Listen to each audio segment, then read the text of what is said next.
আসসালামু আলাইকুম সবাইকে।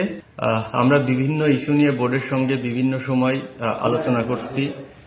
ফার্স্ট ডিভিশন নিয়ে আপনারা জানেন আমরা বোর্ডকে এনাফ সময় দিয়েছি, কিন্তু সেটার বিষয়ে ওনারা এখনো কোনো সমাধান করেন নাই।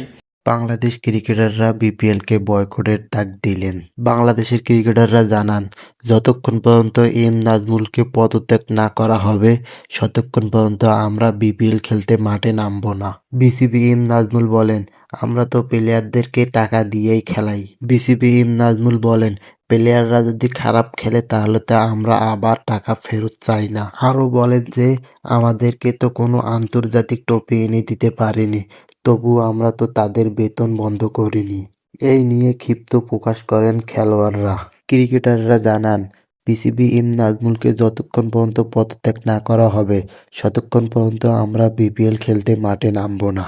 এম নাজমুল একের পর এক খেলোয়াড়দেরকে সমালোচনা ও ট্রোল করে যাচ্ছেন। প্রথমে তামিমকে ভারতের দালাল বললেন, দ্বিতীয়তে বাংলাদেশের খেলোয়াড়দেরকে বেতন নিয়ে সমালোচনা করলেন।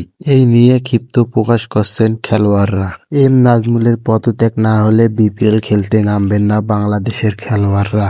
মিথুন সাফ সাফ জানিয়ে দিয়েছে, যতক্ষণ পর্যন্ত পদত্যাগ না হবে ততক্ষণ পর্যন্ত আমরা বিপিএল খেলতে মাঠে নামব না।